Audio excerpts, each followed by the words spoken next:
So, మనము ఇక్కడ ఒక వీడియోలో ఏంటి అంటే ఆల్మోస్ట్ 39% వాళ్ళు నాన్ టెక్నికల్ వైపు వెళ్తా ఉన్నారు సాఫ్ట్‌వేర్ ఇండస్ట్రీలో. దాని గురించి మనం మాట్లాడుకుందాము. సో, జనరల్‌గా first of all me goal ఏంటనేది మీరు ప్లాన్ చేసుకోవాలి. ఎయిదర్ టెక్నికలా, నాన్ టెక్నికలా అనేది. సో, అసలు ఇండియా ఏం జరుగుతా ఉంది ప్రెజెంట్ సిట్యుయేషన్ అనేది తెలుగు రాష్ట్రాల్లో సో, ఎందుకని ఇంత ఘోరంగా ఈ జాబులు తెచ్చుకోవడం అనేది చాలా కష్టం అవుతా ఉందో మనం మాట్లాడుకుందాం. రైట్. ఇప్పుడు చాలా మంది ఏంటి అంటే ఇక్కడ almost according two times of India గాని, లేకపోతే తర్వాత చాలా సర్వేలు ఆల్మోస్ట్ చాలా సార్లు. సో, ఆల్మోస్ట్ ఏంటి అంటే 90 అంటే అకార్డింగ్ టైమ్స్ ఆఫ్ ఇండియా అయితే 94% ఇండియాలో ఇంజినీరింగ్ అయిపోయి బయటకొచ్చిన వాళ్ళు they are not fit into software industry. Software ఇండస్ట్రీకి ఎలిజిబిలిటీ అసలు ఫిట్టే కావట్లేదు వీళ్ళు.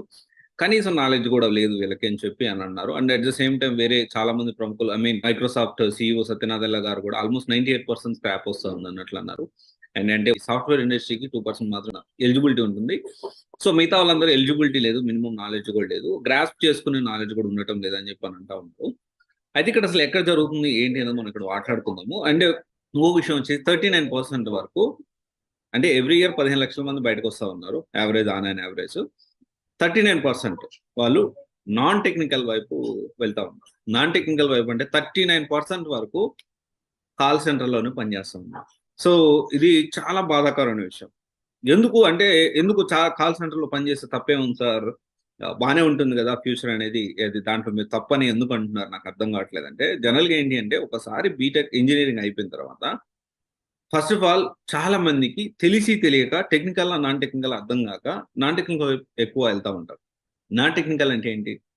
నాన్ టెక్నికల్ అంటే కాల్ సెంటర్ గాని, బీపీఓ వాయిస్ ప్రాసెస్ గాని, నాన్ వాయిస్ ప్రాసెస్ గాని ఇవన్నీ గూడా అండ్ మ్యాపింగ్ గాని, అండ్ మార్కెటింగ్ గానియండి, లేకపోతే వీటన్నిటికి గూడా మోస్ట్‌లీ ఏంటి అంటే అడ్మినిస్ట్రేషన్ కానియండి, ఫ్రంట్ డెస్క్ వాళ్ళు గానియండి, ఈళ్ళందరూ గూడా ఏంటి అంటే నాన్ టెక్నికల్ వైపు కిందకొస్తారంటే they are not into technical. ఇక్కడ మరి నాన్ టెక్నికల్ 39% టెలికాలర్స్ జాబ్ చేస్తున్నారు. సో, తప్పేముంది ఏదో ఒక జాబ్ చేయడానికంటే తప్పేం లేదు. జాబ్ గురించి నేను చిన్న చూపు చూడటం లేదు గానీ, వాళ్ళిచ్చే ప్యాకేజెస్ గురించి. సో, ఫ్యూచర్ ఉందా? 39% నాన్ టెక్నికల్ జాబ్ చేస్తున్నారు. వీళ్ళు ఎంతవరకు రీచ్ అవుతారు? ఎంతవరకు రీచ్ అవుతారంటే up to maximum international BPO అయితే, ఇంటర్నేషనల్ కాల్ సెంటర్ అయితే ఒక 10,00,000 నుంచి 12,00,000 మాక్సిమం రీచ్ అవుతారు. అంతకు మించి రీచ్ అవుతారా అంటే 10,00,000 అనేది మాక్సిమం. ఏ 10 సంవత్సరాలకో, 12 సంవత్సరాలకో ఆ 10,00,000, 12,00,000 వరకు రీచ్ అవుతారు. ఆ తర్వాత పరిస్థితి ఏంటి?